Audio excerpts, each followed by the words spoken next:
បើសិនជានៅផ្ទះមានត្រីខគឺងាយស្រួលមែនទែនក្នុងការច្នៃមុខម្ហូបមួយមុខហ្នឹងណាអញ្ចឹងថ្ងៃនេះនាងខ្ញុំមកបង្ហាញពីរបៀបធ្វើភ្លាត្រីខបើនិយាយពីរបៀបធ្វើវិញបងប្អូនគឺងាយហើយឆាប់បានញ៉ាំហើយរសជាតិវិញគឺឆ្ងាញ់ទៀតជាពិសេសគឺយើងអត់មានត្រូវការចម្អិនលើភ្លើងអីញ៉ៃទេអញ្ចឹងងាយបងប្អូនអាចមើលនៅក្នុងវីដេអូហ្នឹងបានណាហើយគ្រឿងក្រៅដែលយកមកធ្វើណាគឺសុទ្ធតែជាប្រភេទគ្រឿងដែលមានក្លិនឈ្ងុយណាសម្រាប់មុខម្ហូបមួយមុខហ្នឹងអាចញ៉ាំជាមួយបាយក៏បានយកទៅធ្វើជាគ្រឿងក្លែមក៏បានដែរចាហើយរបៀបហាន់ខ្ទឹមសខ្ទឹមក្រហមអីហ្នឹងបងប្អូនអាចមើលនៅក្នុងវីដេអូហ្នឹងបានអាចហាន់បានតាមចំណង់ចំណូលចិត្តចឹងណាបងប្អូនចាឥឡូវហ្នឹងទៅមើលគ្រឿងផ្សំនិងរបៀបធ្វើទាំងអស់គ្នាណាចាហើយនេះគឺជាគ្រឿងផ្សំដែលមានរសជាតិឈ្ងុយទាំងអស់មានគល់ស្លឹកគ្រៃស្លឹកក្រូចខ្ទឹមសខ្ទឹមក្រហមម្ទេសជាមួយនឹងក្រូចឆ្មាចាហើយគ្រឿងផ្សំពិសេសនោះគឺត្រីខកំប៉ុងនឹងឯងសម្រាប់ត្រីខបងប្អូនចង់ដាក់ម៉ូតណាក៏បានដែរឲ្យតែបងប្អូនចូលចិត្តសម្រាប់នេះខ្ញុំយកម៉ូតដូចនៅក្នុងវីដេអូហ្នឹងណាដោយសារម៉ូតហ្នឹងវាមានរសជាតិវាអត់សូវប្រៃខ្លាំងទេអញ្ចឹងយើងថែមគ្រឿងតន្តិចល្មមតិចតិចទៅគឺអាហ្នឹងគឺឆ្ងាញ់ហ្មងខ្ញុំដាក់ត្រីខចំនួន2កំប៉ុងហើយធ្វើការញិចត្រីហ្នឹងឲ្យវារៀងបែកល្អិតល្មមតិចទៅងាយស្រួលពេលយើងលាយទៅវារៀងចូលជាតិកុំឲ្យល្អិតខ្លាំងពេក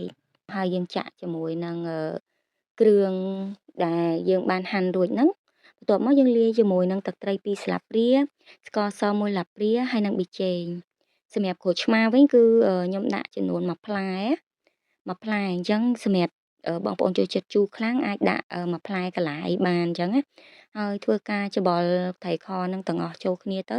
បើសិនជាត្រីខណាវារៀងនៅរៀងធំអាចចុចវារៀងទូចតិចទៅដើម្បីពេលយើងញ៉ាំទៅវាចូលជាតិល្អអញ្ចឹងណាមួយមុខហ្នឹងនិយាយទៅចំណាយអស់អត់ដល់10000ទេប៉ុន្តែញ៉ាំបានគេត4-5នាក់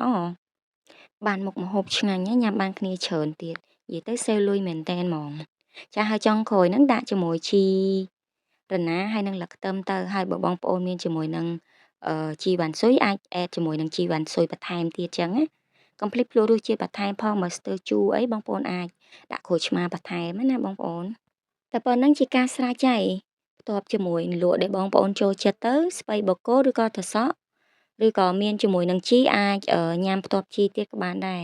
នេះខ្ញុំមានតែត្រសក់អញ្ចឹងញ៉ាំទៅជាមួយត្រសក់